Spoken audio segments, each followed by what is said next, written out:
You know, you're supposed to enjoy the beach when you're at the beach. Ah, yes, the beach. You know, this is how you're supposed to enjoy the beach.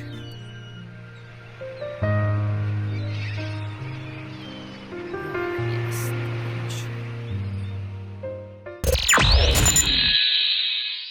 So listen everyone, my name is Wong and I'm a photographer and videographer down here in Southern California, Los Angeles. I got a Christmas gift. It is this guy, MetaQuest 3. I myself is a gamer, so I'm very excited for playing video games with this. But more so, I think I'm more excited about using it to look at my own photos and videos because I feel like AR or VR is still something that's very, very new and most people haven't really experienced it yet. I personally, haven't owned a VR device. I have my FPV drone that's the closest to it. Speaking of which, I think watching my FPV drone flights with this would be pretty exciting too because of how great the quality is. So now that I got the MetaQuest 3, this is the main box right here. I also got the MetaQuest 3 Elite strap and battery. So I might use this to when I fly on a trip so I can have a longer battery life with this. And lastly, I just have a little charging dock that I got so then I can charge my controller a little bit easier. But let's open the main Quest 3 just to see what it looks like.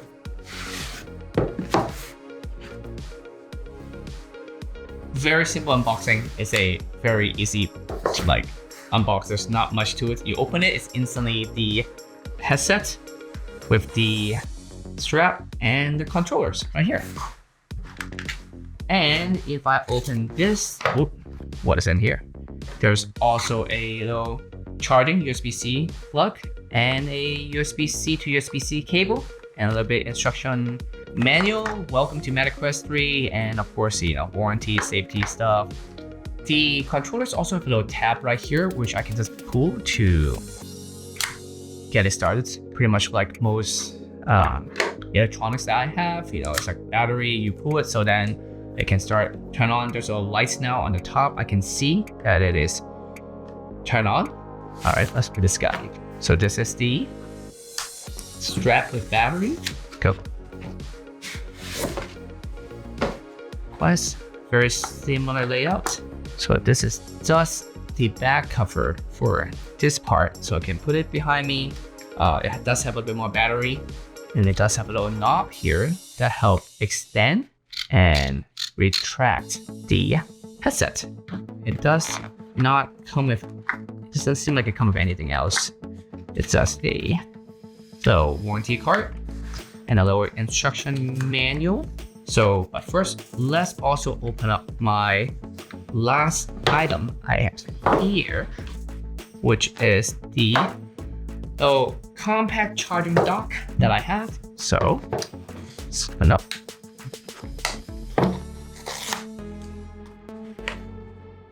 All right. Interesting. Now, one thing about this charging dock is that it doesn't come with a plug.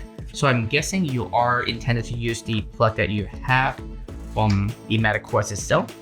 All right, let's give that a try.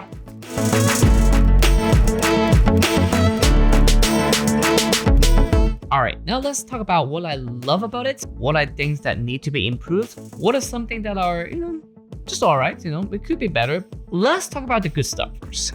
What I do love, number one, hand tracking.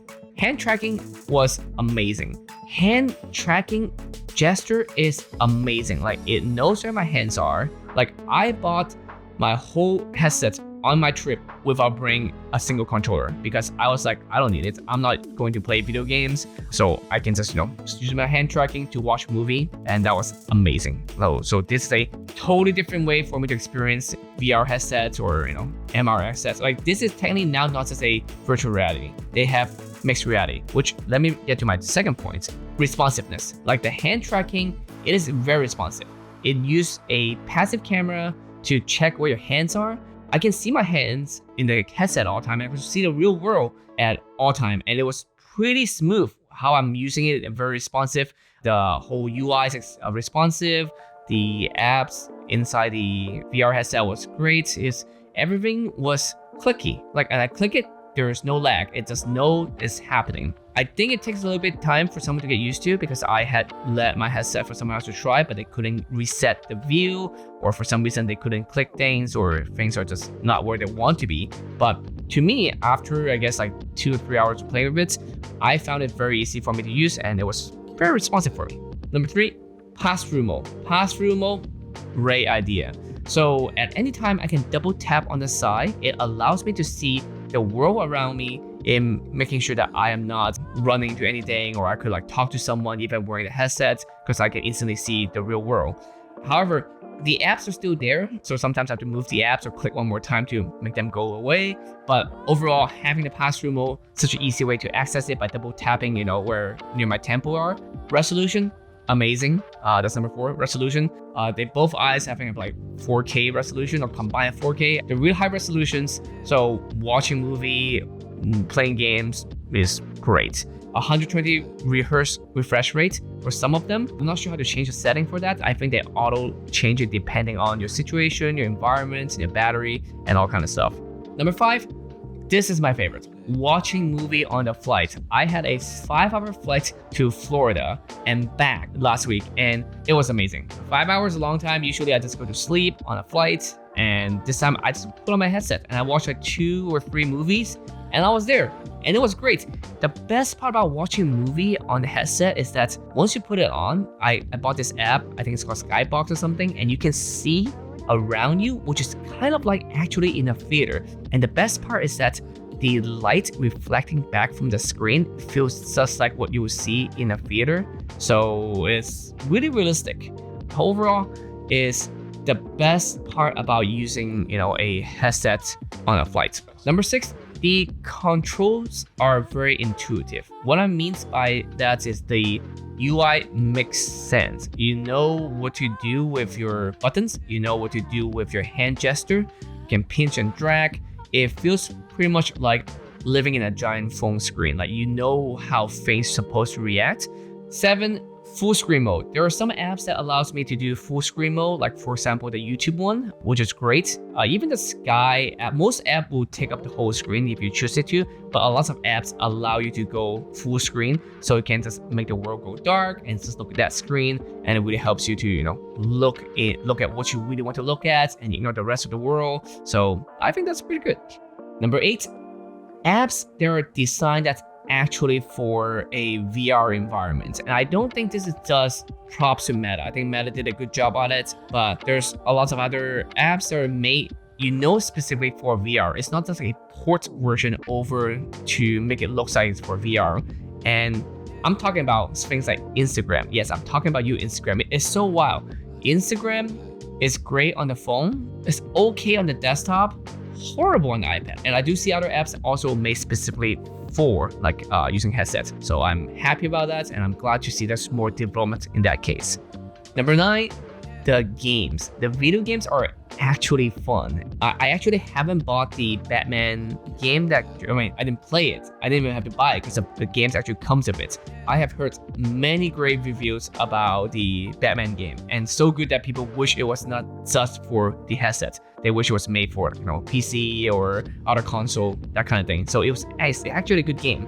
And of course I get to play Beat Saber. I even downloaded a game. I bought a game that's let me do like boxing, and it was like really giving me a workout. And again, because I was on a trip, I didn't bring my controller, but there are some games that just use your gesture control, your hand control. So I was actually playing the full game with just my hands, and it was able to see me, hitting those boxes and just coming at me. Let's talk about next thing too. The computer, like you can attach this to your desktop, use your Windows. It's great. Like you get to have a whole extra screen.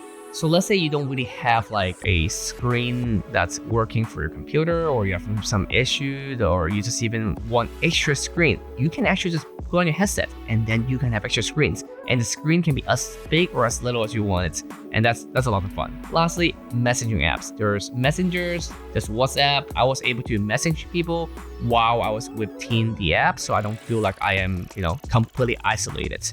Again, the whole point of this is my realization that this is something that I could see myself just using on a daily basis, not just a getaway item. But you know what? Let's get to the bad, or I guess not even bad, there are like things that can be improved. Number one, the shortcut menu.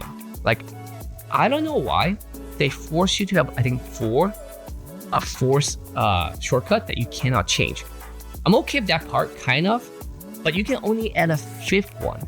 So meaning I can only choose like one extra shortcut. Why make it to be this short? Or at least give me a few more. Like, the bar is so short. Give me like, 7 different shortcuts. Keep your 4, keep your 3, whatever you have. Give me a few more. It's just weird that they wouldn't let me expand that. So, but that's an easy change. So Meta, if you're listening, give me more shortcuts. Number 2, the mobile app is cluttering. And I don't mean the app inside headset. I mean the app on the phone. There is an app that's called the Meta Horizon. Whenever I open it, I get confused, and I'm pretty tech savvy. I get it. They really want to push people to, try on different apps, buy different games or different world. But then it's not intuitive where I can find things, and they just have to hide things, menus behind menus. And when I do find a menus, it's a really long list of menus. So there's too many buttons, and I'm not an app designer, but I feel like it's too clunky. Number 3, when I try to buy some app on the phone, when you look through different games or software, it does tell you what kind of controller that you will be using with it. So the bad thing is that on the headset, it doesn't. And lastly, I hope there's something that they can do to make it more productivity focused for people. Maybe right now, I understand it's mostly feels still like a video game machine. So it's more like a video game console. If I have my own computer and I have my headset in front of me, I would definitely just use my computer, not with my headset. But there's sometimes I might use it. It's just there's not enough of a strong case. So again, it's not a bad thing. It is something that can be improved. That's about it for the stuff that can be improved. Now let's talk about things that are kind of okay. They're not bad. They don't need to be improved, but I just feels like it's an okay things. Number 1, the computer link mode. Again, I do love that I can see my desktop from just my headset. However, the computer link, that app specifically, it doesn't have pass through. So meaning once I'm in it, I'm in it. I'm stuck in it. I can't see the rest of the world. I cannot unless I take it off. Unlike the other mode where I can link my desktop, I can put like a screen up there, a screen there, so I can add more screen to my desktop. It doesn't let me do that, which is kind of strange because I feel like that's one of the selling points. Next is the cameras. So when you see the real world around you, it's not like glass. It's not like you're seeing through a glass, which is a real world. It's technically they have cameras all around the headset. So I think there are some in the front right here. There's one on the side here. There's one on the side there. Those cameras are what you're seeing around you, around the world. The resolution, however, is not that great. And also, if you're looking at any screen, it's just really hard to look at. But I get it because they want to prioritize how responsive it is. It's better to have not a lagging world where someone's wave at you and talk to you and you can see it lagging, or someone wave at you and half a second later they wave. That would be a much worse kind of experience. So if that is the reason why they couldn't improve the resolution on that, I understand. And low light is almost impossible to see when it's super dark. Like when I was on a flight, when it was really dark, I could not see the person next to me. But again, I get it. You cannot fit really good maybe you can fit some very good cameras on this, but it would drive up the cost. So, I'm okay with it. I get it. And lastly, there is a lag, but not when I'm using camera. It is when I'm casting what I'm seeing onto a screen or onto my phone, so I can see, what the person wearing the headset is doing. That might be because of the Wi-Fi wasn't the fastest at where I was. I can tell there is a lag, but I also think it has to do with the Wi-Fi. Again, that's not something I say need to improve because it might be just a outside element, or it's just the way it is, just making sure that there's no interruption in using the headsets, but also allow people to see it. But anyway, that is my fun, quick experience, first time experience with the Quest 3.